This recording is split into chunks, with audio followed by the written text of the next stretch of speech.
Bam. All right. Well, I want to welcome you guys to the third episode of Wednesday trainings. I don't know. We're still debating whether to call it Hump Day trainings, the takeaway. But hopefully this time we have some valuable information for you guys, and we can share each other's experiences, objections. How to handle them, how to process them, and still transmit confidence in during your sale, and not exactly give false information, but yeah, definitely learn how to handle certain objections, and that's what we're going to get into now. Okay.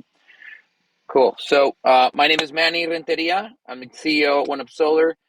Today we were going to have a guest, but I told him on short notice. His name is Solar Joe from the Solar Academy. He was going to bless us with his presence, but unfortunately he had a prior consultation with a client, and he couldn't get out of it. So anyway, he's going to join us hopefully next week or in the coming weeks with another one of these topics, because I know this is one of his main topics, and he actually has a whole Facebook page dedicated to objections and things like that. So if you guys don't know who Solar Joe Mushkill is, I don't know if I butchered his last name. I've always had anyway, but go follow his page. We're going to go ahead and post it in the link here, but definitely you can get a lot of resources from that page and from the Solar Academy altogether. Make sure you join that page, and there's tons of information in there. So let's get started here. So One Up Solar, get ready for customer objections and transmit confidence, presented by me this time. Uh-oh, why is this wanting to? Okay, I have to zoom in just right. So yeah, the first topic of the objections course that we're going to run through today has to do with property objections. Okay, we talked a little bit about how to identify bad deals last week, and some of these things might spill into objections this time. But let's get right into it. Property objections. Some of the main objections I've come across when customers initially, when you're making that initial call to set an appointment or to reach back out to somebody, one of the most common objections that I hear is, "We're not ready for solar yet. I have to get my roof done first." I mean, raise of hands here of who hasn't heard that, or who has. I'd actually like to start off by inviting some of you to participate in these objections. But if you guys haven't come across this yet, Roberto Santiago, here you go. We have a volunteer. Go ahead and unmute yourself. All right, ask me the question again. Okay, so I'm the homeowner, right? Go ahead and ask me, hey, are you ready to go solar? Let's do a little role play. Okay, so yeah, are you ready to go solar? I've looked into it a lot, and we're really interested, but right now we just can't. Oh, okay. All right, So so you can. why is Well, my roof is bad. I need to get it replaced first, so I'll call you, when it's ready. that? Okay, I understand. So we are actually, you might not have heard, but we also do roofing. And actually, you're in a good spot because if you do your roof and your solar system, you still get an incentive, and you could also finance it. Have you not fixed your roof because of not having the money, or is it just not being the time? Yeah, I actually got a couple quotes. The roof ended up being like $20,000, and right now I'm waiting. I have to refinance. I have to refinance so I can get money out and pay for it, or they're offering me financing, but we're just not in the position to do that right now. So, right there, Roberto really handled that objection like a pro. Okay, when here are three things about roofing, like three facts about doing a roof with solar. Regardless if your roof has, you know, 5 years left in it. If they just bought the home, sometimes here's what happens during an inspection. They'll say, "Oh yeah, you don't have to replace your roof right now. It's good. You probably got another 5 years of life." And so what that's going to do is it's going to program the homeowner to automatically want to wait 5 years to put solar panels on this roof, right? But here's the reality of things, right? You're going to get a one-time opportunity to do your roof with solar, and here's why. There's 4 reasons. First reason is the reason that Roberto mentioned is you're going to get tax incentives to do the roof. Why? Because in the tax code, when you file for that federal tax credit, in the tax code, it's written that any part of the system that I mean, you can claim a tax credit on any part of the system if it's in preparation for solar. Okay, so think about that statement. Anything that is in preparation for solar panels qualifies for that tax credit. Now, that is a very blanket statement because if you really dig into that, really the only portion of the roof that may qualify for the tax credit is the section where the solar panels are, because theoretically it's in preparation for solar. But what about the rest of the roof? I'll tell you what, I didn't go to tax school, so that's not a question for me. You should talk to your tax person. However, I can get you this whole roof, and that's a perk. So, hey, is when you do your roof in 5 years, is your roofer going to give you access to tax credits? No. Okay. Second one, financing. You're never going to find a conventional loan or any construction loan from an HVAC guy, from a roofer, that's going to give them a 0.9 interest rate, a 0% interest rate, a 2%. None.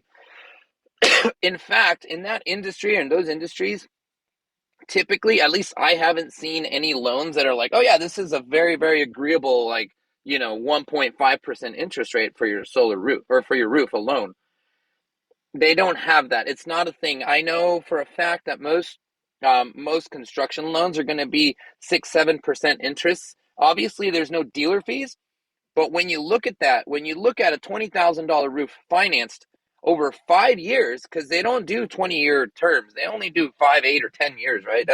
That's a typical like construction loan for this type of project.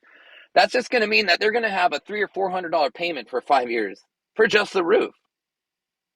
So hey, newsflash: get solar, get tax credits, get a super good interest rate, and keep your payment below what you're paying for energy today. Like, come on. That's number two.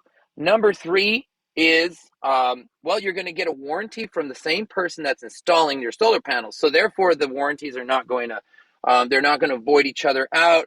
You're going to talk to one person, one phone number to fix any problems with your solar and your roof. Do them together. I know there's a fourth one.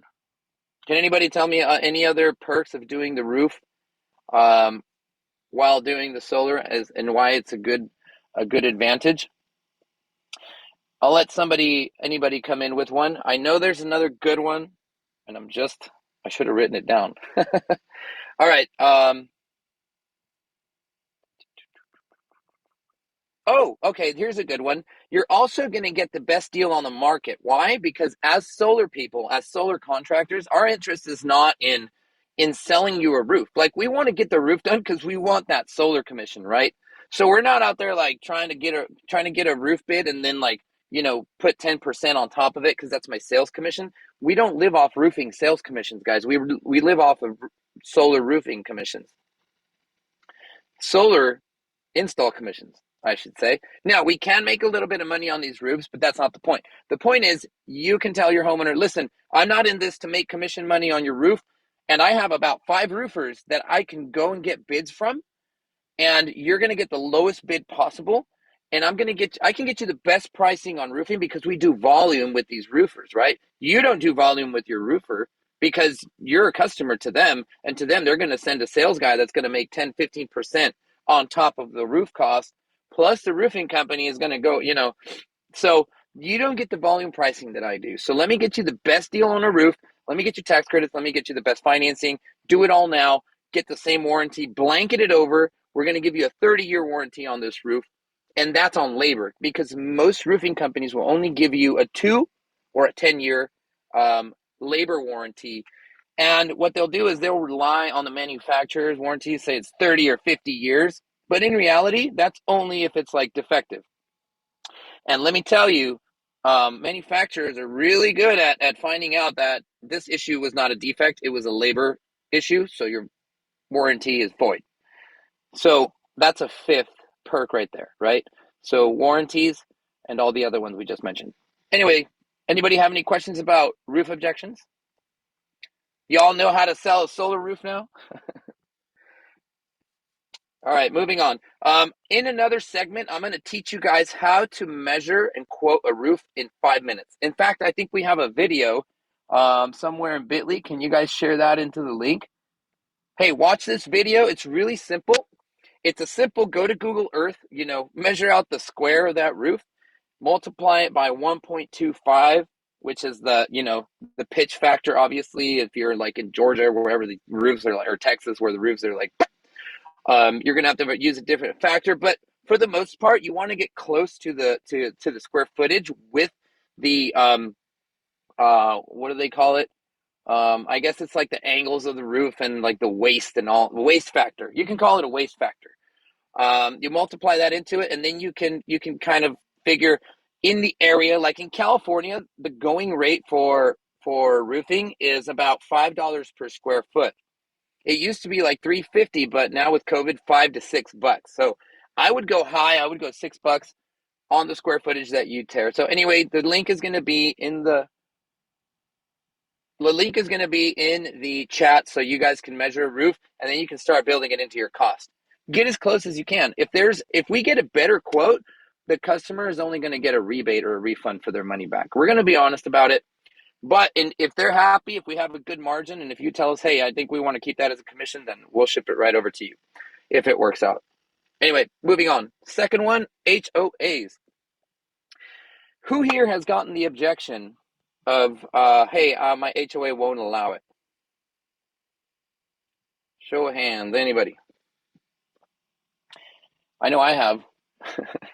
So, so a lot of people seem to think that their HOA has precedence over, what they can do to their home, and it's partly true. It's partially true, and there's certain laws in certain states that will protect the homeowner's decision to run their home on renewable energy without the HOA, without the HOA having a huge say in it. Now, they can tell you, look, listen, I don't want them in your front yard. Please don't put them in the front yard. They look ugly.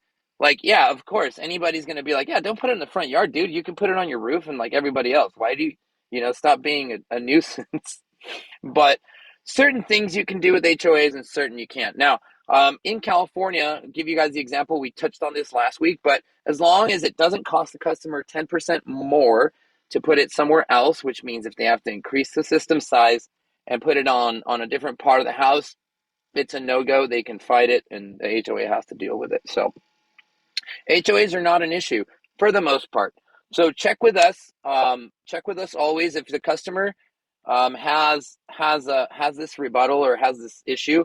Ask them. They might know more than we do or than you do because they may have already talked to their HOA. So ask them, take some notes, and say, all right, but if you don't mind, let me do a little bit of research on my end because we've been known to go toe to toe with these people, and we will win. I will fight these guys I won't say to the death because I'm not willing to die for solar, but yeah, so we will go out there and we will actually message them and send them like articles and this and that. Look, listen, you're breaching, this 10th Amendment or whatever you want to call it. But yeah, HOAs, it's a common objection that people say, oh, because they're inherently scared. Like they think like the HOA is the police or something because they can find them. So anyway, another common objection here is property objection is I'm getting ready to sell my home. I might sell my home in the next couple of years, or what happens if I sell my home with solar on it? Okay, so anybody want to step in on this one or have any questions or anything that I missed? Like these three common objections having to do with home sale. We'll go at it. So the first objection when you're calling somebody and they're saying, you know what, I'm going to sell my home. Great. Sell your home with solar. It sells 10 times faster. Don't ask me. Do your research. Here's an article. We have certain articles. I think it's from the Berkeley labs where it talks about they did a study back in 2000 and something, I want to say like 16, and they did a study on the real estate market and the real estate sales market. So homes with solar typically sold faster than homes without solar. Okay, and that's just a fact. If you're going to walk into a situation, and if you have a realtor that knows the product now, because honestly, guys, the people that put up the most resistance to solar in having to do related to home sale are real estate agents, and so they're usually not very well educated on the subject, and so that's not their product. Their product is homes. If you bring in another product that they have to sell, it's like, oh no, what has solar? So what they do now is they tell people, oh, don't get solar, it messes with the home sale. No, what it does is it messes with your sale, bro. Like, you don't want to take the time to research and understand how to transfer this contract over to the next person, because any most solar contracts can be transferred. If they can't be transferred, they can be bought out.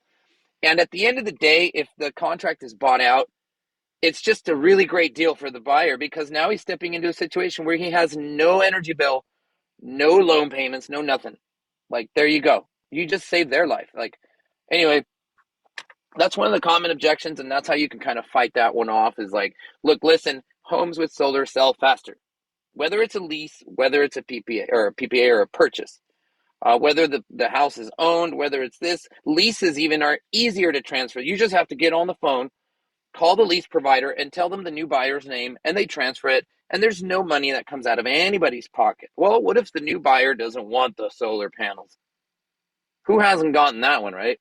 You're probably going to get that 7 out of 10 times when you do a solar consultation. Is like, what if the new buyer doesn't want the panels? Well, what if the new buyer just goes buys a house without panels? It's like saying, hey, look, the neighbor over there has a swimming pool, and I have some buyers that don't want to buy the swimming pool. What should they do? Can anybody tell me what the solution to not wanting a house with a swimming pool is? Come on, guys. That's what house I'll at. buy it. Don't buy the damn house. Go buy Buy another it. house. Like, here you go. Jesus.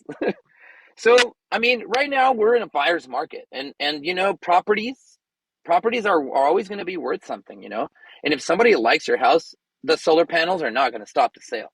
It might become a little bit of a bargaining chip, but there's where you have to call your professional, right? That's where you have to call me or you or Dan or John. Like, hey, talk to me, man. If you want to sell your home, have your realtor call me, because I'm going to show them how to sell this damn thing properly, and I'm going to help them, right? Because when you sell this home and you come and then you go buy another house, guess who's going to be your solar guy? Right here, right?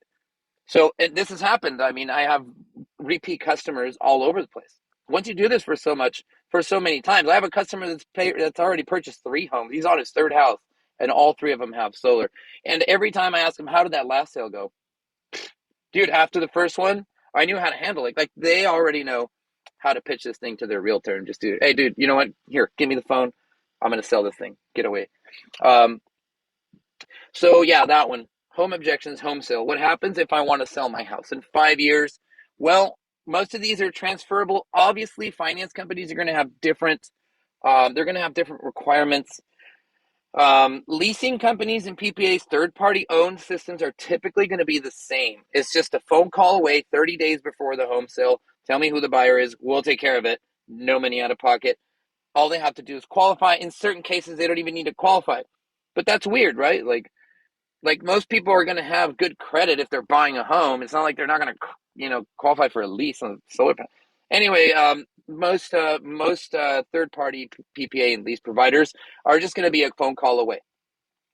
All right, now, let's say the new buyer just doesn't want to lease their panels; they want to buy them. Okay, well then, what happens is they at that time, these leasing companies are going to they're going to evaluate the system, and they're saying, okay, you don't want to make the payments, then I have to sell it to you at fair market value. What does that mean? Well, it really depends. Um, this is a whole wide subject. I don't think I'm going to get into it, because this is going to be in, I think it's week number 4 or 5, when we talk about loans versus PPAs and leases.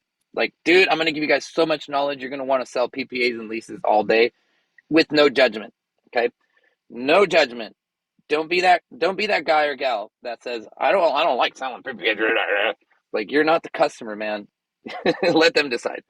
Anyway, I think we're done with home sale. Let's move on unless you guys have any questions.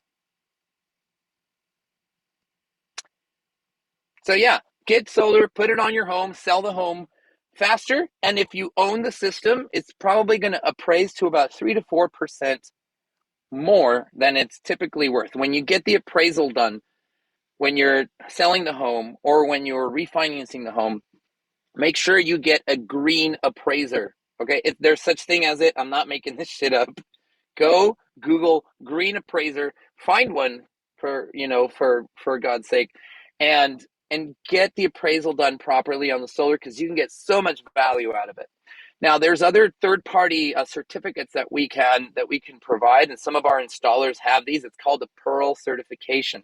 That Pearl certification is nationally recognized by the real estate industry, and there's also realtors in that pool that know how to handle the Pearl certification. And what that's going to do, it's going to bring up the value of your home, like with a certificate, like a boss. All right.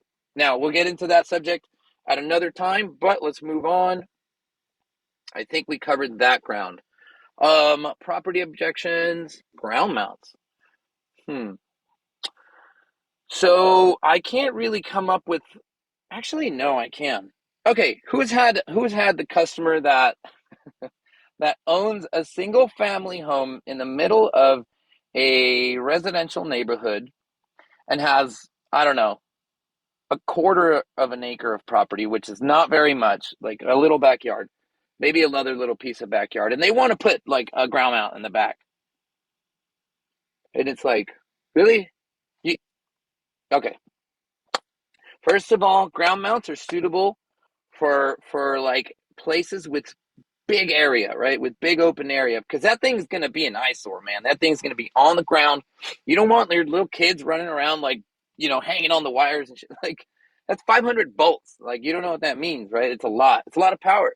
You don't want that ugly eyesore there, especially not in your backyard. So, and then not only that, the city's just not going to allow it because most cities are going to require setbacks. Does anybody know what setbacks are? Property setbacks are, Mhm. yeah, they're pretty Yeah, much they're like. fire setbacks, and you have to have them in for code and stuff like that for safety regulations, such as the fire department and stuff like that. Exactly. Those are fire setbacks and also like property setbacks where the city just doesn't want you building anything within so many feet of the other person's property because it could be a hazard, especially not solar panels, right? They don't want you putting solar panels right on the guy's, like, this guy, the neighbor's gonna be like, what the hell is this thing right next to my, like, I want to bump my head on it. Please take it away. Like, move it 20 feet over. I know in some of the cities in California, for example, they want up to 20 feet setbacks. Like, that means you need half of your yard to move it away. So if you have 50 feet from one side of your yard to the other and you have 20-foot setbacks on each side, that leaves you with 10 feet. You can't do much with 10 feet. Like, you're just going to roll the dice. And if that thing gets built and the inspector fails it because you're in the setback zone, guess what? That's just another 10 grand worth of losses. So nobody wants to do these things. I'm going to go ahead and loop in structures like shade structures, patio covers into ground mounts. I get this a lot, and thanks to these marketing geniuses that put up like really nice like shade covers with solar panels in the backyard, and they look like just amazing. Like, I want that for my house, and people click on these ads and they're like, I want that. And they'll send me a picture of it. I'm like, are you serious?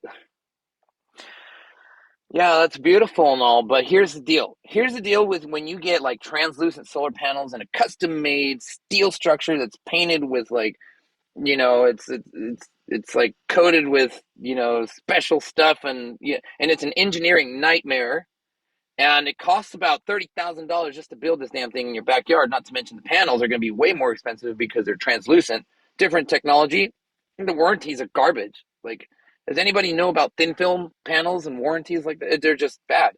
Um, that's why they're not widely used, right? I mean, they look pretty and all, but they got to step down to reality, right? A lot of people don't want to touch their roofs, and that's the reality. Is a lot of people have this thought about, oh shit, they're going to drill my roof.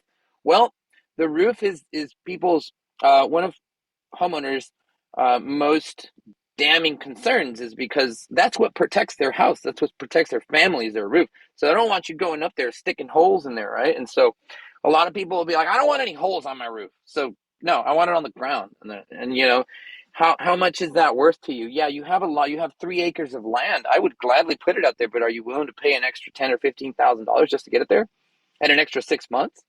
Like, if you can be patient and you know and agree to these terms, then yeah, because that's how long it's going to take. It's going to take about 6 months, and you're going to have work crews coming in and out for 2 weeks. It's not a come in and come out. Ground mounts do not take 2 days. They do not take 3 days. A lot of people will say, "Oh, I'll get this ground mount done in 5 days." Yeah, right, dude. It takes almost twice that, especially if you're doing it by hand. So those things are. I mean, I hate ground mounts personally. I don't really like the way they look. I'd rather have them on a roof. And again, it goes back to the warranties and stuff like that. Look, if you let me put it on your roof, I'll stick you with a 30-year warranty. That's on me. Please, just get out of the. And if it's a tile roof, by all means, we're not even going to cut the tiles. It's just, we're not breaking the seal of your roof. So why are you worried?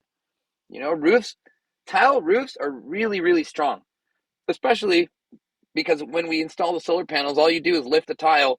You put a hook in there, put the tile back down.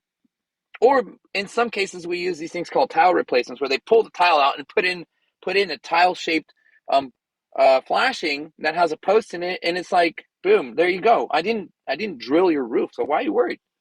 Plus, I'm giving you a 30-year warranty. You got nothing to worry about. I'm gonna move on from ground mounts. Oh, well, here's Joe. Hey, Joe. What's Thanks for up? thanks for joining us. Couldn't miss it. I jumped in as soon as I could. Oh, thanks, man. Yeah, so I told you guys at the beginning, I had asked Joe to jump on, but he had to tend to his customer, which is, hey, that's always my first top priority too, as well. But he's gladly here. I mean, this is the guy to talk to about objections and rebuttals, because I'm telling you, this guy's the expert in the industry. And we're really happy to have you on here. Thanks for coming in. I'm gonna actually let you take on some of these too, and participate with me, because I know I've run into a lot of these myself, but you probably and most of the time have a lot of insight that it's like, oh wait, I didn't think about that one. That's a good one. So it's good to have two pros in here. Um, Everybody, Joe Mushkil from Musakil. You got Musakil. it perfect. Oh gosh, I was worried for a minute. So we were just talking about property objections. Okay. So we've gone over roof objections, like, oh, I need to replace my roof first, right? I don't want to touch my roof. HOAs, home sale, all the ones you're going to get every single time. Yep. Now we're moving on to technology. So I'm going to let you run through a couple of these. Technology objections are when people talk about, like, oh, technology. What about in 10 years? What if I just wait 10 years? Are they going to be smaller? Blah blah. That's a typical one. So the first one here is equipment advances. Go ahead. We'll let you run on this one. Yeah. So with this one, what the homeowner wants to worry about is they want to make sure they're getting the best deal possible, right? And what I really make sure the homeowner knows is that once they have enough roof space to get all the electricity they need or want, what are they waiting for? So we talk about the roof space, how much roof space, what size panels we're using, how much power they're going to have, right, Manny? Right. We want to make sure they have enough roof space. Once that is, then why give any more money to the utility? That money, instead of being thrown away, should be paying yourself and paying off your solar system, because these solar panels are lasting 40 to 50 years. This is not going to be going down in 10 years. So after 10 years, this is my go-to. This works every time. 10 years from now, Mr. Homeowner, and you can look back, what decision would you have made? 10 years would have been either you have your highest bill ever with the utility with nothing to show for your money after you spent $30,000, or do you want a solar system paid off that gives you free electricity locked into your rates going into the future? Look back, what would you have done, right? And then they really makes the decision easier for them to make that decision to go today. Now, this could be true when you get that objection. It's like, well, I'm going to wait till they get better. Like, okay, that's valid, customer. But 20 years ago, when panels were 50 watts or 100 watts, you didn't have enough roof space to throw 8 kilowatts on there. That's five, four, dude. That's like what, 80 panels. So yeah, that 80 panels that size.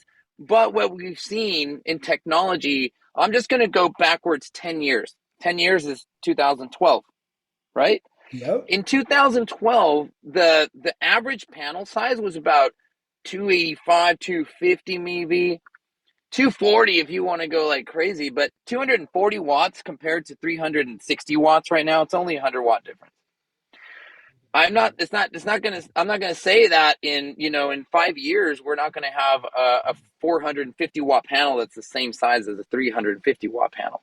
Of course there's gonna be. And yeah, it's gonna have, but like Joe said, you already have the roof space that you need. Set it and forget it, dude. Like, stop wasting the money, because the only thing that's gonna happen if they continue waiting is they're going to get in at net metering 5.0, which is going to totally suck. Yes, exactly. And So yeah, if they worry about, well, I'll get less panels and I'll wait a few years, then I start talking about how they want solar panels on their roof because they're actually protecting your roof. They're like a roof shield. So having more panels keeps your home cooler in the summer, keeps you protected from hail, from wind, from any weather damage too. all right. So I just moved the slide on down a little bit.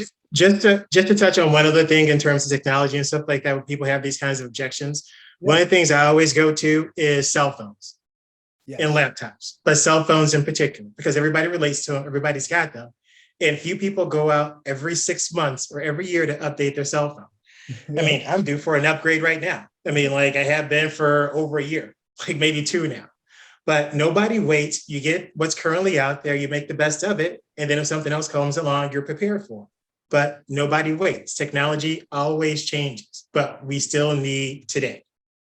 And the thing about this technology, though, John, is that it's more like having a well of water. Like, you're buying 50 years of water. Doesn't matter if you're going to buy it now or 10 years from now. You're still going to have 50 years of water. That makes sense? It makes, except in 10 years, water's probably going to be twice as much. There you go. Exactly.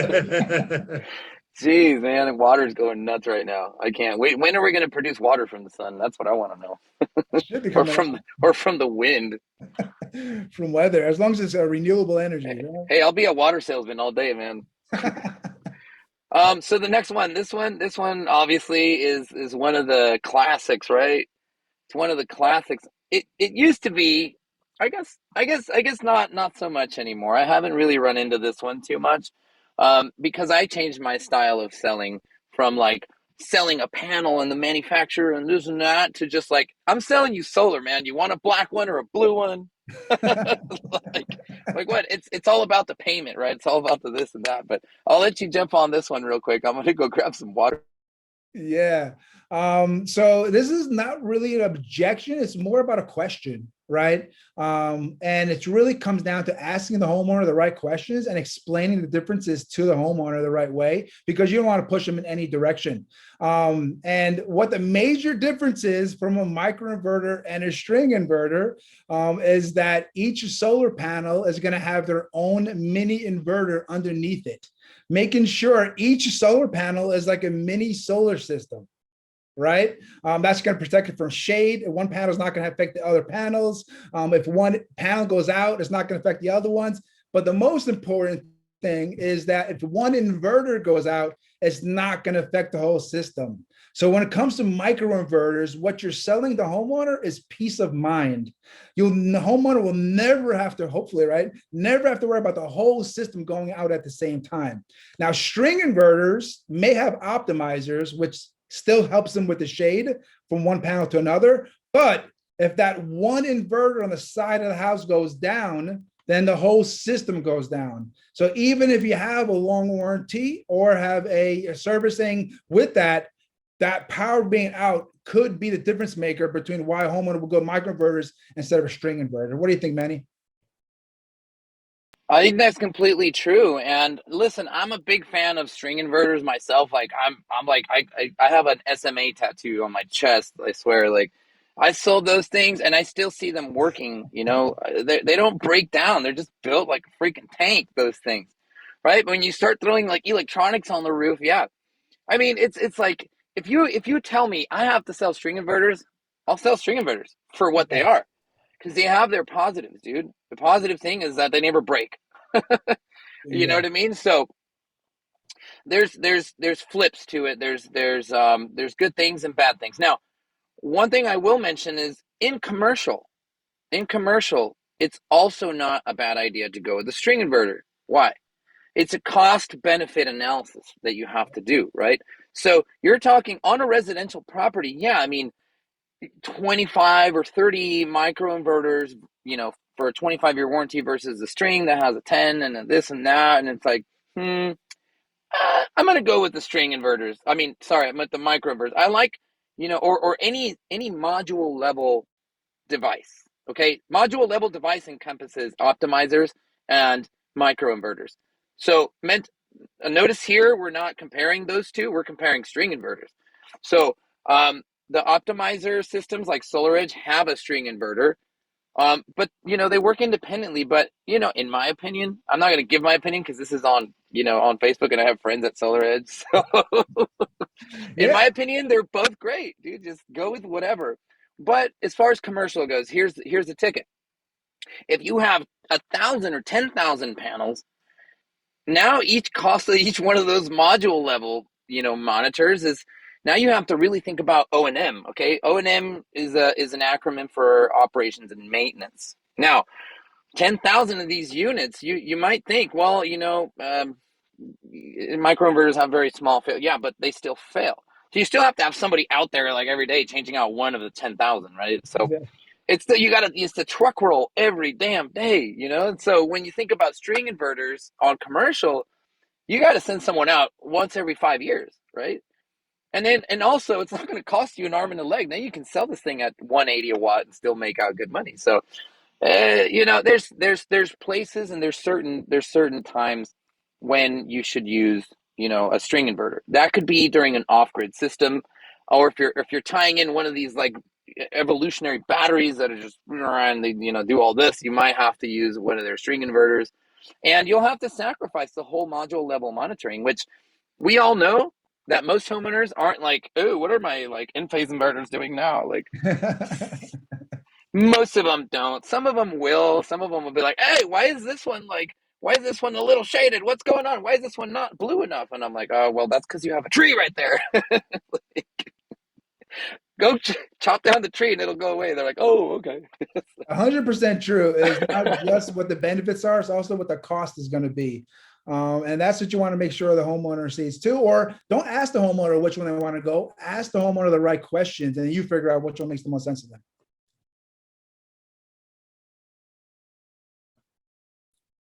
So we are on, you're muted. Okay, so I rolled it on to the next one.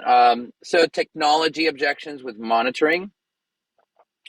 I don't know that this is an objection, but we can talk about it. What do you Yeah, have to this say is about really come monitoring? up. This is not really an objection, but it does come up afterwards. Once your system is installed, then they'll start asking, how do you usually deal, Manny, with monitoring? Do you have the Solar Pros explain it? Do you have the technician come over, or do you have a project manager do it? Okay, even if you even if you spend 20 minutes during your presentation going over the monitoring and how it works, and then when the installer goes out there and shows them how to do it, they download it. 2 months later, they change phones. They never downloaded the app. They lost their password. They're like, I don't care. This thing doesn't work. I'm like, oh, what you just send me your login, man. I'll go look at this thing. So, monitoring is kind of a double-edged sword, especially if it's not connected to a cell signal. Some folks still use the old like, oh, I'm gonna plug it into your Wi-Fi and do that. So what happens is when you change your Wi-Fi password, you have to send a technician out there to fix the damn thing. This is one of those things that homeowners don't bring up, but then they ask a lot of questions once a Solar Pro brings it up. Oh, you get monitoring with the system. Then they have a million questions. How does it work? What does it cost? What does it come with? What does it show? Right? So sometimes it's just really about explaining it so that they don't have those follow-up questions. But it's a really good upsell that gets people to get excited, because what I always tell homeowners is like, right now, you have no idea if the utility is telling you the truth. You just believe in them, right? Now you're gonna actually get, cross-check them. That gives them a little more power. It feels like they have a little more power than they did before, Exactly true. Now, monitoring is going to be your best friend as you start building a pipeline of customers. Why? Because you're going to get that customer or those customers that call you once a year, right? Why are they calling you once a year? Because they just got a true up bill and they're like, this shit doesn't work. And we're like, oh man, hang on a sec. Okay, look, let me see your bill. And then you look at the bill, and yeah, there's some extra, like a lot of extra power that they use, because as soon as you put solar panels on people's roofs, they're like, woo, turn on the lights, leave them You know on. Who what, gives a Manny? I fuck? actually tell homeowners that, like, as soon as you get the solar, you're gonna just change. So expect to use 10% more electricity. I You're tell like them all this. day. You're like, air conditioner, like, who cares? Nobody Lights cares. on Hey kids, who on wants the to keep the lights iPads. on? It's so bad. And so the only way, like, you can't stop it, that you can't stop the education there. You have to let them know, listen, you still have to tighten up the belt, depending on how much you sold them too. Like, it's really important that you talk about, consumption monitoring. So important thing to note about monitoring nowadays, it typically, if it's not a battery system, it's not going to have AC consumption monitoring. Now, I know that's a scientific term to all of you, but consumption monitoring basically is that third piece. Actually, in this slide, you can see that little house right here. That's a consumption monitor. Okay, it didn't used to be that way. It only used to be the solar panel and the grid. There you go. Boom, you get that. So what does this monitoring do? It just tells you how much you're producing. And why is the utility bill charging me? I don't know, because they see credits coming in and out. So where am I missing? You're missing your consumption, bro. Like, I don't know how much you're using, because what happens is the solar turns on, magic happens at the inverter, and then it goes right through your electric panel where shit gets lost because it's going into the house. And then whatever's coming out at the other end is the excess. And so they're only getting the excess. Your house is consuming most of it during the day because your stuff is on. And so we can't monitor that unless you have a consumption monitor. Now, most battery systems, Tesla has a great consumption monitoring interface. Oh my gosh, I was blown away. A customer gave me his login, dude. I was like, I'm going to use this thing to sell. He's referred me 5 people because he pulls out his like Tesla app and he's like, look at this. I'm making this much money on my battery right now. They're like, what? I want that.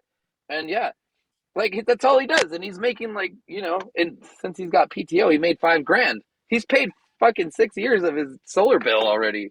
It's Yeah. insane. And so consumption monitors, if you're just selling solar to a customer and no battery, make sure you tell them about the energy sense monitor. Okay. We are a national retail partner with Sense Energy, and we can get these things cheap, not cheap, but I mean cheaper. But definitely they'll be your best friend, because what's going to happen when you stick an energy sense monitor? Google that. It's a little device that you plug into the panel and into the electric panel, and you put in like CT switches, and it measures how much energy they're using. And it's a smart device that it knows. It's programmed through like code to read and know, like, if you have a toaster turned on, it knows it's a toaster because of the curve that it's using. It's like, wait a minute, this is on for 2 minutes and it has like a high draw, and it's like, oh, that's a toaster. So it labels it as a toaster. So you don't have to go in there and stick a little fucking tag everywhere to identify these things, because it's a smart device. The smart devices now are engineered to know when it's a light, when it's a toaster, when it's a fridge. So what happens is you plug this thing in there, you put it in with your solar, and now it's telling you, all right, here's the bill at the end of the month. Haha, you use this much for your toaster. This is much of this. This is what your Christmas lights did. You weren't accounting for that, were you? Yeah, you left that inflatable snowman out there for 3 months, and you had one. You had one in October.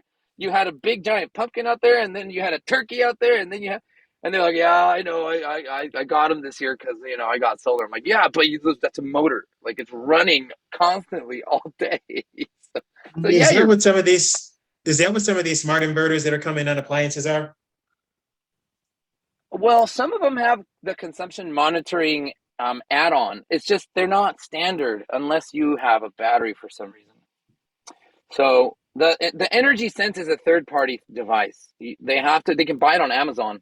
So give it to them. Like, hey, look, if you're a cool dude and you want to give them a gift for signing with you today, give them that.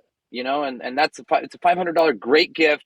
It's toward energy. We can build it in. They can get a tax credit because it's in preparation for solar and all these other things. So that's a good service that you're doing to them and to you, because at the end of the year, you don't have to tell them, oh man, let's call the utility. Oh, let's look at your solar. Let's look at this. It looks like you consumed this much. Let me grab a spreadsheet.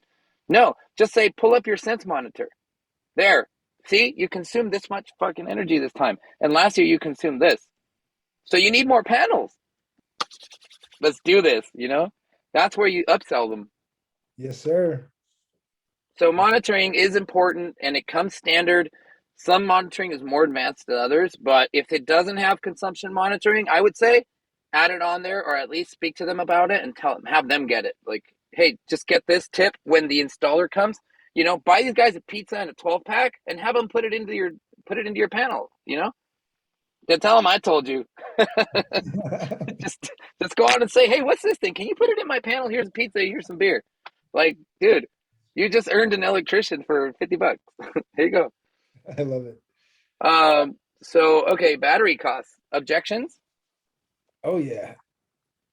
Lots of objections out there for batteries. A lot of homeowners, what do you think, Maddie? A lot of homeowners want the battery and then they see the price of it and they're like, oh, I don't want to go solar now. So it kind of kills the whole deal once them thinking they wanted a battery. What's your mindset? Is it selling that battery, getting them to appreciate the value, or is it more like, too expensive right now? It really depends on why you need the battery or why you want it. That's what comes in here. Like, so really, in my opinion, you can only or should only sell a battery where the battery's going to make you money. And California, the three big utilities, that's where you can make money on batteries as a homeowner, right? One is, dude, look, if you have a medical baseline in California, you can probably get one for free, right? There's a lot of incentives out there for that. Or if you live in a high fire zone, there's a $10,000 rebate that you can get for just having a battery. So it pays for itself. Plus, you have that battery in there. And when you have it, like my client, John, he shows me his Tesla app. He's so stoked, man. Because every night, dude, he's like, dude, I just made $4 tonight. Like, he's proud of that. I've never seen a happier customer, dude. So, yeah, 100%. Just to kind of clear what you're saying, like you get the battery because of time of use, and then the backup is like a cherry on top, right? That's the extra you get by having the battery. yeah. I mean, this guy, it took blank solar group. I'm not going to finish the first two. Almost a year and a half to commission this battery, man. And he's the happiest customer. He's referred me 5 clients. Like, it just goes and speaks to that battery and that technology. Like, he was willing to wait a year and a half, and he had to go. Look, listen, he had to go to the city and get his permit and send it to SDG&E because they didn't even finish the interconnection, man. Like, oh, it's so heartbreaking, dude. And I'm like, oh, look. But I was coaching him the whole way through it, and as much as I wanted to help him, I couldn't do much. But I told him, you're the customer. If you want, you can go connect this thing and just tell these guys to go F themselves, really, because they're not pulling through on their commitment. So anyway, so yeah, batteries, in my opinion, they're great if they're making you money. But if you just want a battery because I want to, I want to protect myself in case of a blackout. Then when was the last time you had a blackout? Oh, 2018 or something. Like, okay, you're willing to pay an extra $40 a month to have that one magical day come through where you're gonna have a grid fallout and you're gonna invite everybody over to fucking barbecue. Like, yeah, that's great, but it's not. You get a generator. Go to Costco, spend $750. Go get one of those hybrid generators. Keep a couple propane tanks around in case of an emergency, and then I'll have an electrician go in there and wire this like backup system for you for $500. So you've effectively spent $2,000 on a backup system, not 10,000, and it's gonna give you way more power than a battery. Batteries are very limited, guys. Like, they're not the almighty, like, I'm gonna power your entire house. Unless it's the F-150 Lightning truck, baby. What's up with that? That's 10 power walls right there, bro. Oh, I'm so excited for that. Anyway. So yeah, batteries are tricky. You have to work it into the sale, like and it's really not for everybody. It's really just for those folks that have a usage profile with a lot of peak usage, and they have a huge margin between like the utility and what you're selling them. I mean, if you have a customer that has a $350 bill and you have a $5 a watt system and their payment is still $120, like, bro, bake in a battery. Tell them about it. Put in two. Like, you have That's so much margin. That is a good point right there, because in California, those top three utilities, you include the battery, solar, plus extra solar panels for less they're paying on day one. So if the homeowners, that's their hop on, as long as they understand what they're actually getting and exactly what they're backing up and why they're getting the battery, then let them get it. But as long as you explain them the right reasons, right?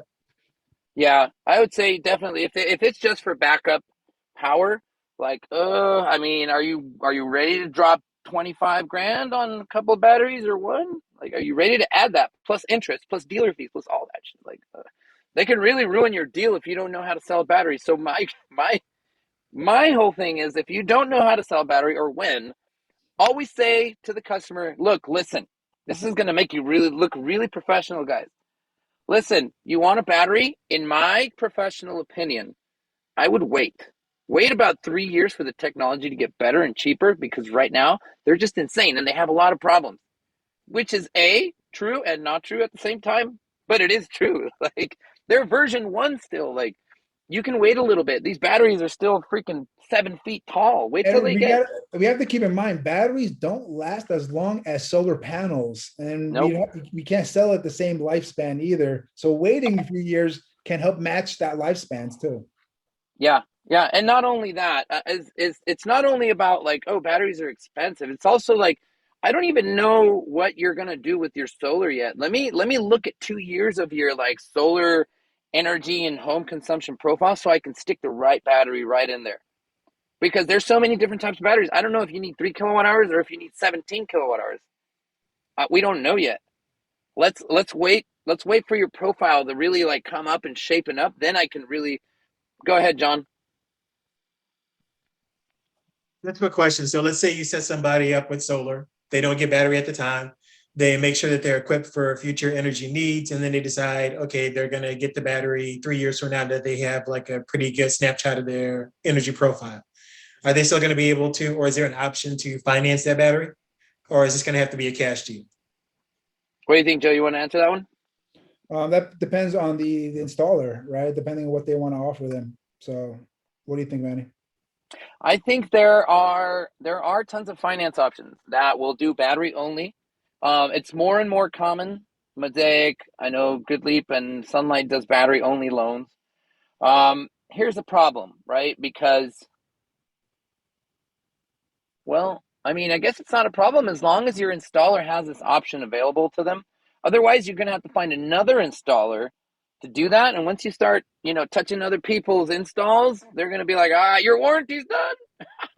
Thank you. Like, don't open up to that. Just make sure that your provider, like SunPower, for example, you can drop in a battery any day. They'll be gladly coming out there and fixing that and putting it up there. Now, here's another tip. If you do a SunPower lease with a battery, they'll warrant that for 25 years and they'll include two replacements. Two replacements. That's 3 batteries in 25-year spans for free. So that would be like that's a fucking great deal. Are you serious? Like, it's on a lease, but hey, who cares? I'm still like saving $200 and I have a battery. I have the best, probably one of the better batteries out there. Guys, Go ahead. I hate to ask this, but Yeah. can you repeat that answer to my question? I don't know why, but my headphones decided that I didn't need to hear that and completely shut up as soon as you started to answer. So in a nutshell, yes, you can add on a battery later. It's just going to be really.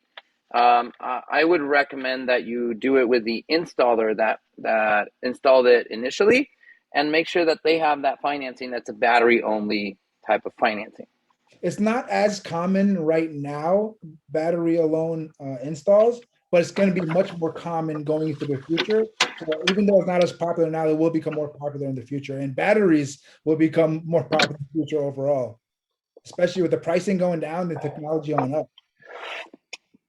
Yeah, NEM 3.0 is really pushing the battery industry's button right now. They're like, bring it. And we're like, no, not yet. Almost. No, not yet. No, we're not ready for that. Not yet. Let's roll into common objections. I think we should, let me see, we got 1, 2 spouses. I like that one. Three more slides to go. All right, this is a good one. This is definitely an objection, Joe. What do you think? Yeah, definitely. 100%. So, Good. so the solar industry reputation, what this means is they heard it from someone else that this and that, right? Maybe it's not common in other places in the world, but California is like, oh my God, it's like you have to convince these folks that, listen, your neighbor is crazy. Not in those words. No, it was just a bad apple, you know? And there's so many bad apples because a lot of people hear like multiple stories and they're like, solar is not for me, boy. Like I don't want And to have to.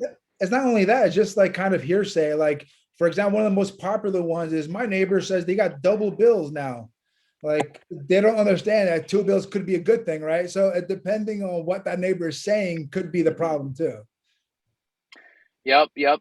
And another big here's how I handle that objection. It's like, look, my cousin had this and that like happened to him. Like like exactly, can you give me a little bit more detail about that, right? I don't know. He's like, it went on his property taxes and he was refining. I'm like, oh, say less, dude. Say less. I know what happened. Here, pull up. This is called the PACE program. Okay, this program is not for everybody. It's a great program.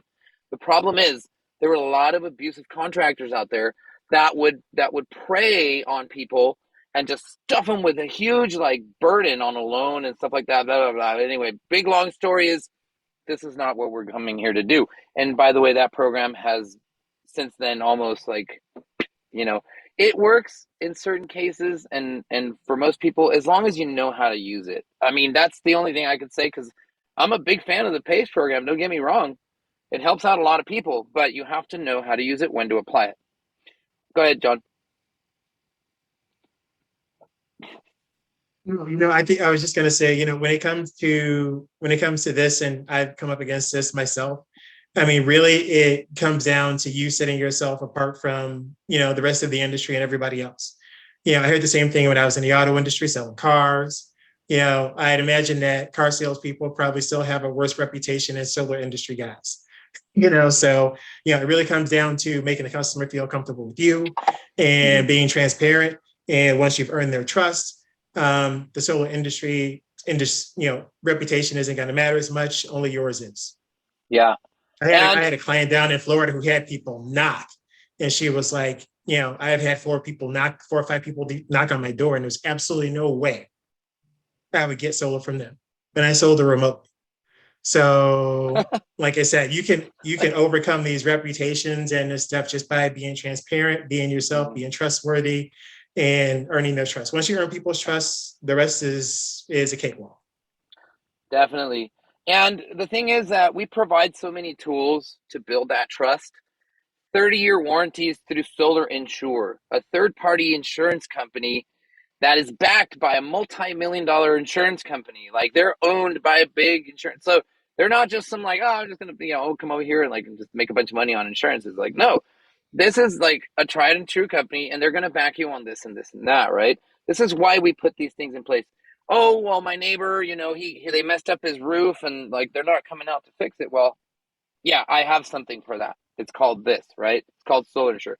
Or another common one is like, oh, I haven't, I've had my solar on here for 12 months and I still have 2 customers that are dealing with this that are making solar payments and utility payments at the same time. Now that's not uncommon. So how do we stop that, right? First of all, we have to work with companies that work with finance companies that won't allow that to happen, right? They're not gonna start billing you until your system's turned on, right?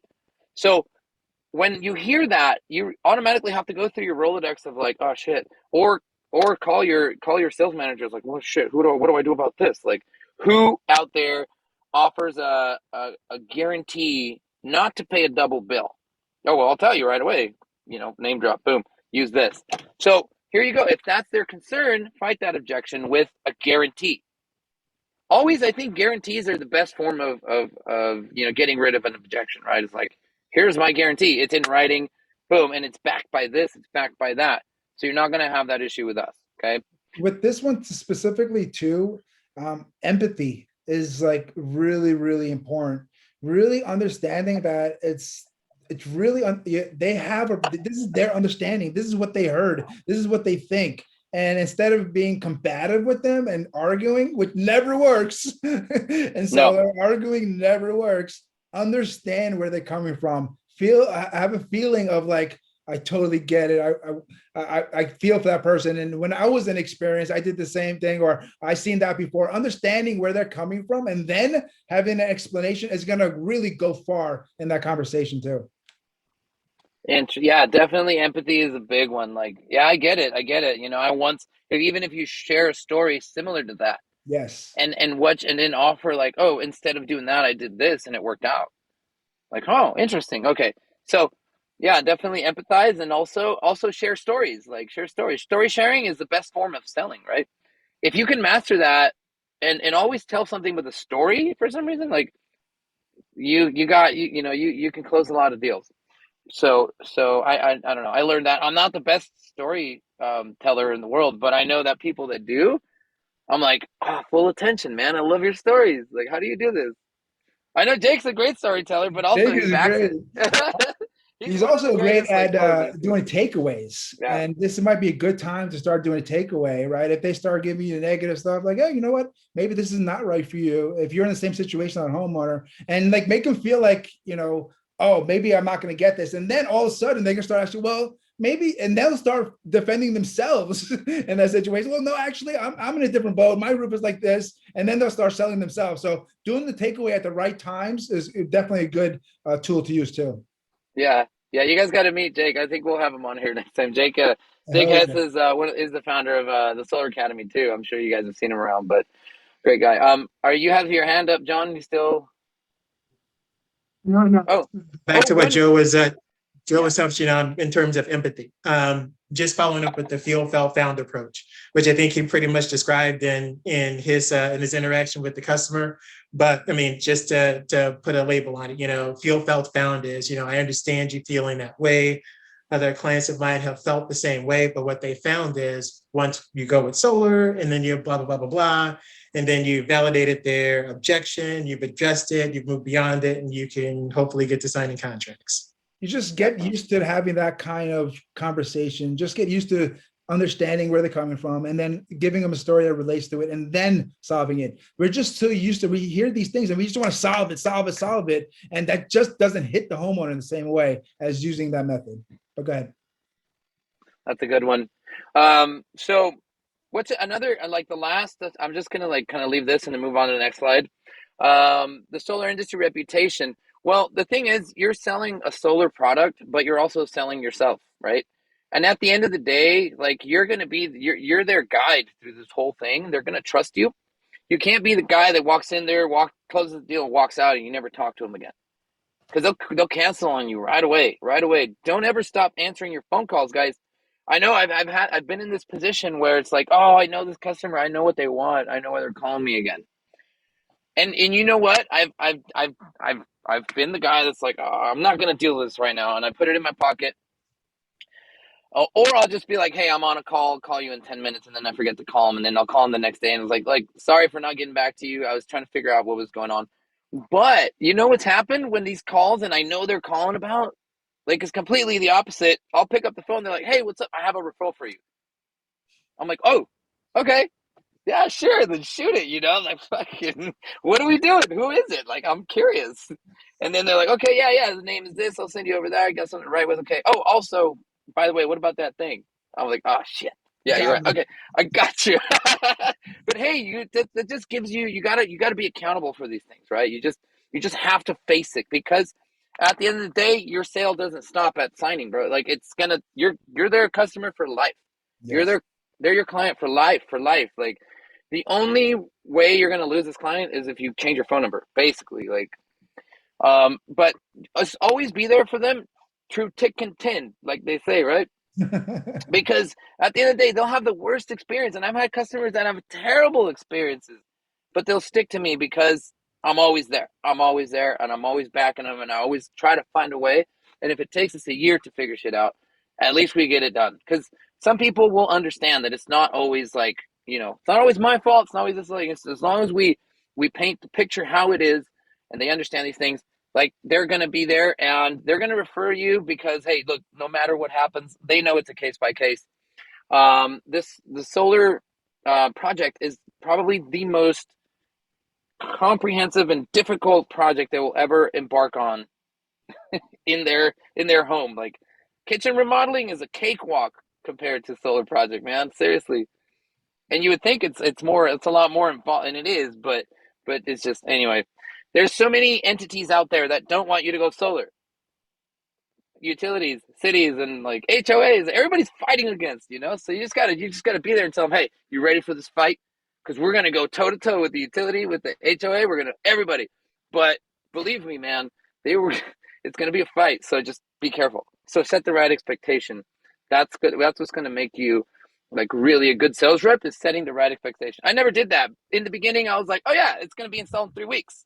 Don't do that. Do not do that. I was like, oh, here's a gun, here's my foot.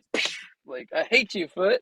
If you Yeah, no. don't take care of the homeowner and communicate with them the right way, like Manny's saying, not only are you going to be losing your own referrals and losing probably deals and cancellations, you're hurting the solar industry's reputation. So I'll leave off that slide there. Oh, by the way, we're going to introduce the rep card. If y'all ain't familiar about the rep card yet, it's really going to help you build your reputation. And it's also a business card that is digital, and it lets you know when somebody opens up a video or a slide, or has read your messages or something, and it gives you cues to reach out to them. Like, if they're looking at an article that says batteries and maintenance, you're going to get one that says, hey, dude, so-and-so is looking at batteries and maintenance video on your profile. Reach out to them soon. Maybe they have some questions, man. So I love RepCard. I use it RepCard is sick. every single day. I have selfie videos of different objections, different questions people have, an ebook. I don't use everything at the same time, but Yeah. depending on the person you're talking to, everything is touched easily. You can add things. You like Manny said, as soon as they read it or see it, it tells you right away. It's amazing. I use it every day. I love it. Yeah, and it's your own personal, like, little Yelp too. Like, if anybody has any concerns about anything, and you manage to gather up like reviews, say somebody that says, oh, you know what, I really enjoyed working with Manny because I had this problem at home, and they did this and they really solved that, so I appreciate that. And you can always revert to that and say, look, this person, I had this issue with them, and look what happened. Like, it was a good story. Look, so you can use your reviews and stuff like that as stories. So maybe you get lucky and start building up a lot, but once you have 50 of those and you have 50 customers that have like 4 or 5 star reviews on you, like, damn, dude, like, that's heavy. That's heavy. People are like, they really want to see what other people have to say about you. And that'll turn them. Like, that's it. Like, they trust that. Make sure to leave some bad ones in there too, because people like the bad shit too. You just have to know how to explain why that happened. And then it makes you honest, right? It's like, hey, honestly, don't be like, that guy was a prick, so I'm just gonna not validate that one. No, I really messed up on that one. This is what happened, or this is what happened, or the installer. I don't know. It's about communication. That's the key. You choose. Now, talking about communication, spouses. Yes. So I know everybody in sales has dealt with this one. I'm gonna let you kind of lead this one really quick. A common objection. Yeah, so this is obviously very common, and not a lot of new solar pros will kind of say, well, we need your spouse there because we need both decision makers there. And then what does the person always say? Well, I'm the decision maker. I don't need them. I'll tell you, I'll do it. I know I'm the one that deals with all this stuff. It's never the case. Don't believe them. It's not the truth. We don't want to have a one-leg appointment. You're going to just spin your wheels in there. Even if you sign them up, they're going to cancel. They need to have both spouses there. So here's a little gold nugget that has helped me get 2 legs, gets both spouses to the appointments. When that comes up and we were talking about the spouse, instead of getting them there by saying, oh, we should, we need both decision makers there, say we need that help because we need to know about energy usage. We need to figure out to get the right size solar system, and we need your spouse to help with that. Figure it out. Maybe they drive electric vehicle, maybe they do dishes, maybe they wash laundry, or whatever it is. We need the other spouse to help customize this to make sure we get the right solar system for you. That has helped me a ton get both spouses at the appointment myself. What are some things you use, Manny? Well, the thing I really like about introducing the idea of, hey, is your wife going to be around? That's a really good one, by the way. I'm going to take that one and apply it at some point. And it really depends on the personality of a person. Sometimes you get that like really smart guy, the engineer, that's like, no, that's okay. I will explain this to my wife. I don't need you. Like, okay, man. It's really not about that. What it is like, I want to give you guys both the information because at the end of the day, you guys are going to have questions. Okay. Trust me, I've done this for a very long time, and I want to respect your time, and I want to respect your I want you to respect my time and your spouse's time. So, I just don't want you guys to have a lot of questions after this. So it's best if we have both of you there. That way you guys can share these ideas and come to a decision together versus trying to have you take my information, turn it around, and then go deliver this completely nonsense, right? Like, because when you go and you talk to your significant other, there's a different like respect. There's a different type of, not saying it's negative, but there's just a different way of receiving this information. Because if you're explaining, hey, I'm going to get solar, we're going to pay this much, and it's going to cost $50,000. Oh, you're crazy. You're always doing these things, blah, blah, blah. You didn't even take me into account. We're not doing it. But no, that's it. Like, no, you always want to do things on, it's like, that's where that conversation could be. Now, let a solar pro talk about solar stuff, and then you guys can both have the information. And I tell you, once you have that, there's always this like thing that one or the other person missed or that I missed, and the 3-way communication of it all really helps that deal like close, because you might say things that she liked and say things that he liked, and then they'll go back together and say, remember when he said this, remember when he said that. And that's a better way of making the decision rather than, hey honey, I just talked to the solar guy and this just happened to me. The wife killed the deal on me because he went over there literally while I was still on the phone, and he's like, hey, I need your social security number. She's like, what for? I can hear her in the background. Well, because we're going to buy solar. It's like $50,000. And I'm like, oh, you guy, you did. I told you, bring her in, man. She's like, no, hang up the phone, blah, blah, blah. He already filled credit with me, but he was, you know what I mean? Like, he's ready to go. And it was a freaking super good deal too. So now I'm like struggling to get this buy back in because she didn't take the time to like, or he didn't take the time to bring her in and make this really important decision together, because it is an important decision. Now, whether they want to make that decision on the spot or not is up to them. We're not going to be the guys that are like, here, make a decision. Because a lot of people, when they hear we need both decision makers there, it's a cue to, I want to close this deal right now. Like timeshare. Like, no, dude, this is not a timeshare type of sale. Okay? This is a life-changing event. And I just want you guys to both be there, not the decision makers, but the critical thinkers. I guess you can change it up, like, I'll add one more thing there too. Like, even if you make the appointment with both spouses and only one shows up, don't just keep going like normal, in my opinion. If you notice there's only one leg, I would stop selling solar, and that's selling the appointment again with both of the spouses to be there, but not to make it so obvious. You just kind of, oh, you know what? I got some more information here. It looks like this tree's here. I'm going to have to redesign this. I'm going to come back in a couple of days. That might be perfect for your wife too then, right? Yeah. That's like going to that. be a smoother way, as opposed to be like, oh, both of you aren't here. I thought you was going to be here. Oh, you know what? I'm going to go. I'll just come back. That's just going to come off way better. Just be smooth about it, but know what your intentions are and walk the homeowner down the right path. Yeah, I completely agree with that. That's a good one.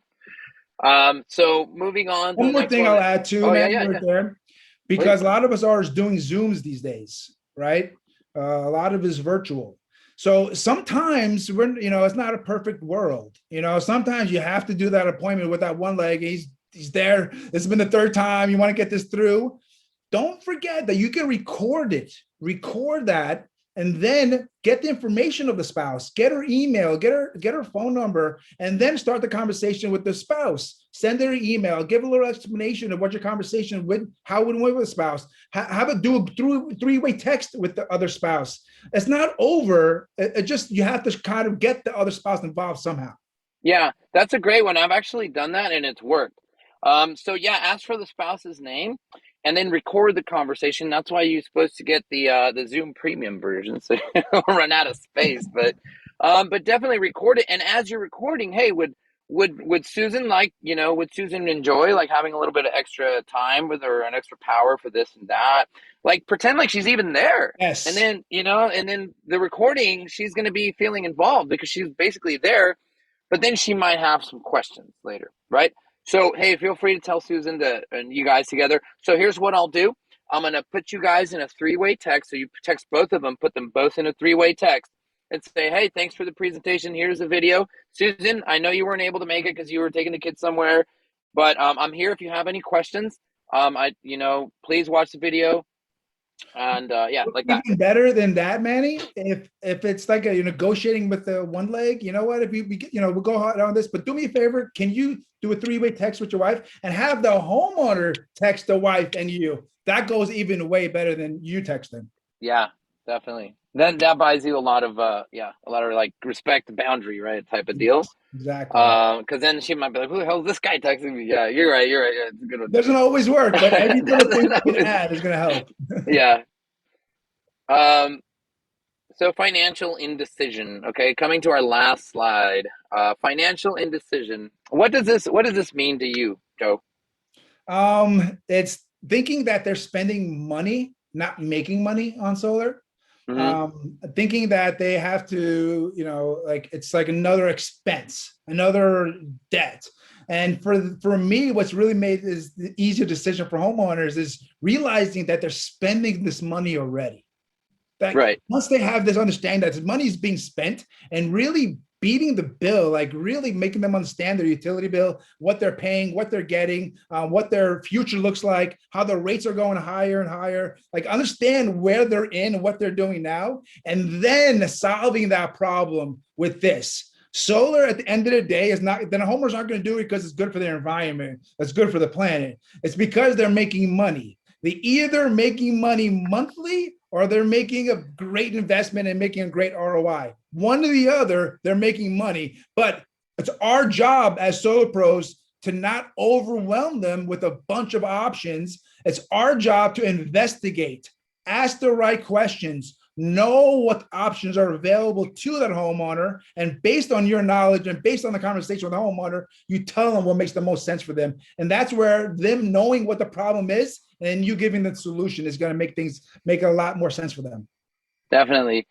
So really important thing, I think John just actually put this in the text. He said bill review. I like to revert back to reviewing the bill and the usage, right?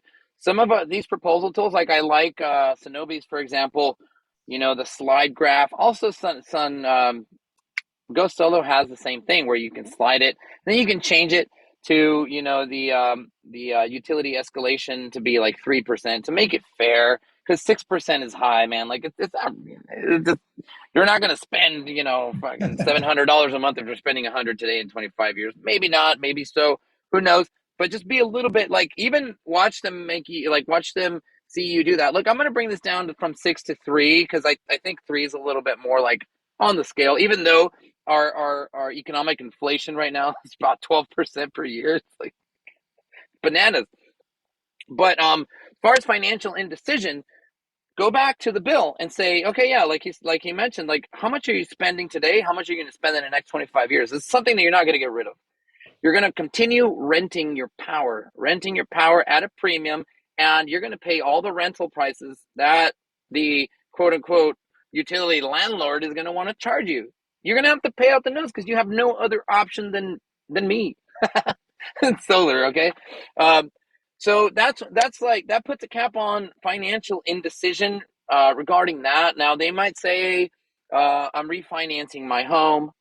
So, there's really nothing you can throw at it when it comes to that, right? You can't pressure it. The best thing you can do when you come across somebody that wants to refi is say, you know what? That's actually a great opportunity to finance it with your equity, right? Because I'll treat it like cash. And when I sell you a cash system, I can knock off some of the finance fees and stuff like that we get charged on our end.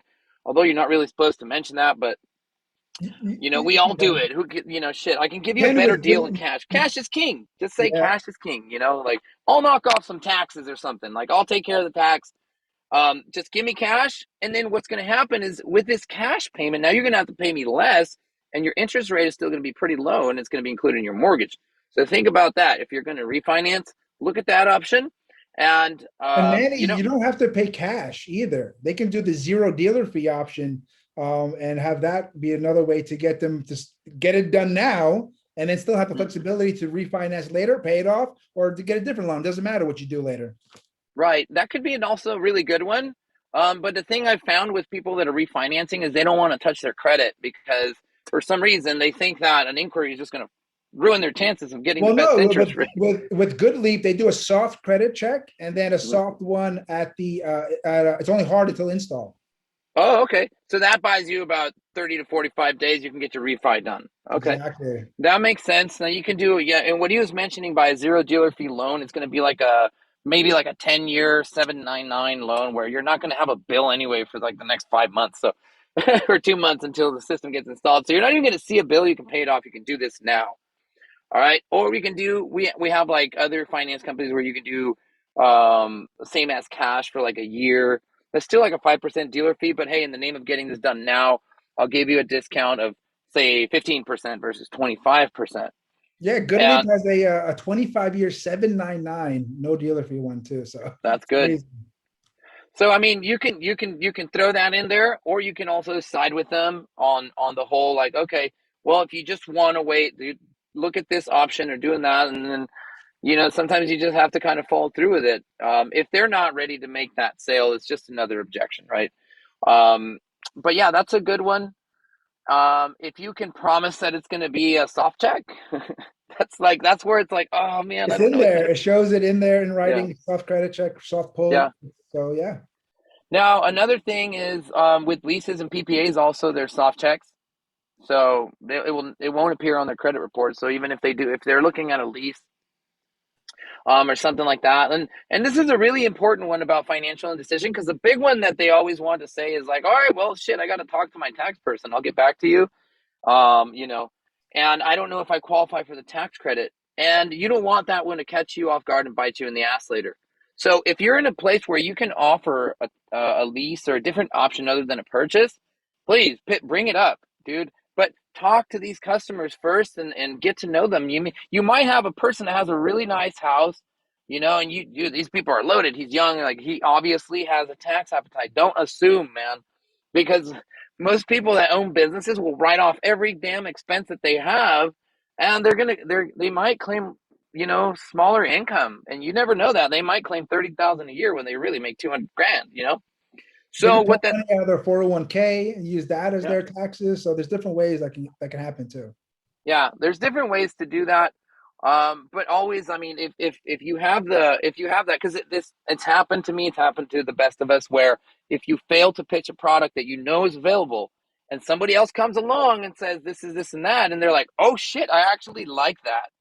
I don't want any debt on my record right now. I don't care if it's solar. I don't care if I'm building 4% equity, whatever. I just do not want 50 grand on my debt, because on my debt to income ratio, because I want to buy another home, and that's legit. Right? If you're into buying another home and not necessarily buying solar, then by all means, then lease the damn system and then rent that out. And then you can, then you can justify leasing that system because you're selling the energy to someone else for a bigger profit. So that's pretty much it for financial indecision. I think the big one is like I got to go check and check with my financial advisor or check with my CPA to see if this is a good idea. There's one more that I think, if you don't mind, Manny. Yeah, please. Is finance indecision for retired homeowners, and for older folks maybe, because they think that it's for younger people, right? Oh, if I was 30 years younger, I definitely would have done this. And what's worked the best for me is instead of making the decision to go solar or not, the decision is, would you lock in your rates or not? That's all you're asking them, right? So I tell them this very simple story. You might heard me say this before, but Mrs. or Mr. or Mrs. Homeowner, if the utility calls you up right now and he said, you know what, you guys have been such great homeowners paying your electricity bill on time for the last 30 years. We decided as the utility to lock your rates in for the rest of your life. Would you sign up for that? And they're all like, yeah, of course I'll sign up for that. Lock me in forever. I'm like, that's only one benefit of going solar right now. Yeah. Making to decide, like, do you want to lock your rates or not? Not do you want to go solar or not? And that's going to go a lot further with the homeowner, in my opinion. True. Spoken like a true champ.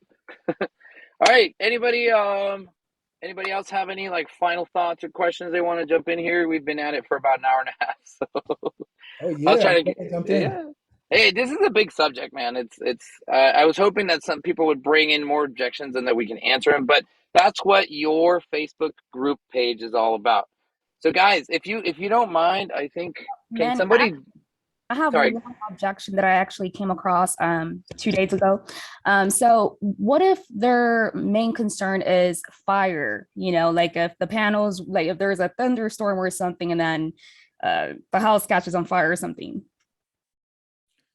I'm just going to jump in really quick, Manny, because this makes me automatically, if a homeowner told me that, I would say you're misunderstanding what these solar panels are going to do for your roof and your home. These solar panels are going to protect your roof. This is, not, if there's lighting hitting, it's all grounded. If there's sun, it's going to keep your home cooler. If it's the hail, it's going to protect your roof. Wind is going to keep your roof on your house. Like this, these solar panels are protecting your home from weather elements. And that's, once you understand that, that's going to make the homeowner feel a lot better about it too. Sounds good. All right, thanks. But Manny, I'm sure you wanted to add something in with that one, right, Manny? Or maybe not. So the Facebook group you guys want to join is solarobjections.com, Solar Objections on Facebook. We have almost 11,000 members, growing strong. We go in there, help solar pros answer the most unique objections, the newest ones, the advanced ones, whatever it is. Get in there, join the club, have some fun, do some more objections. Manny, you there? Yeah, I'm here. Sorry, I was saying that I didn't really hear that last objection that Isabel brought up. What was that? She was worried about fires. If the solar panel, like lightning hits it, or any kind of fires could happen with the solar panels. Insurance, right? Their homeowners insurance. Yeah. So either your insurance or your warranty is going to cover pretty much anything happens with solar panels. Yeah. So if it's a third-party owned system, i.e. lease or PPA, that system is going to be insured by the owner of that system. Okay. So if anything happens to it, whether it's a force majeure or anything, they're going to take care of it, right? If you own your system, it's on your roof, then you have to take the initiative. If you're really worried about it, that kind of stuff, check with your insurance company and see what it covers, right? Because at the end of the day, they might even want to add an extra $10 or $20 a year to insure certain things. So all insurances are different. Never suppose that they're all going to cover it, because some don't and some things aren't covered. But I would always say, like, listen, refer anything having to do with manufactured defects, malfunctions of the system is covered. But if it's an act of then you let's just deal with your insurance company, because that's on your home. It's an appliance.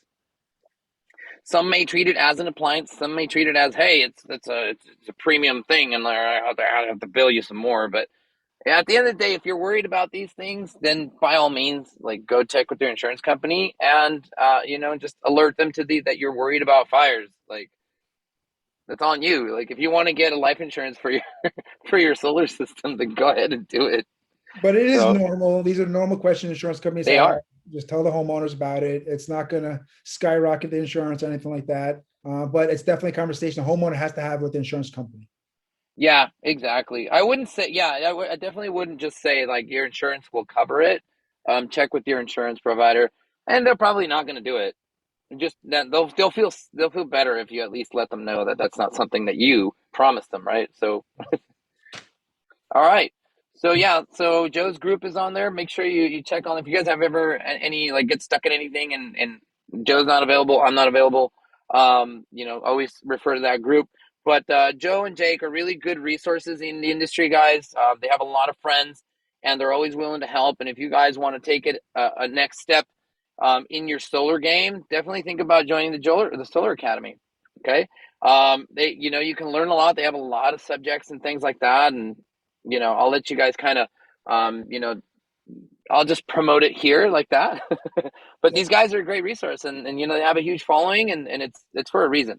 Not There's only that, I appreciate that, Manny, but I think SolarCon is really exciting. If you guys want to get to a live event coming up in April 21st to 23rd in Salt Lake City, it's going to be the solar event of the year, the solar every year, hopefully going to the future. We're going to bring in all the top solar trainers all under one roof.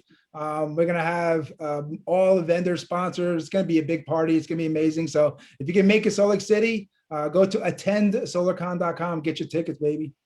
Yeah, Salt Lake City, April 22nd, 23rd, 24th, or something like that.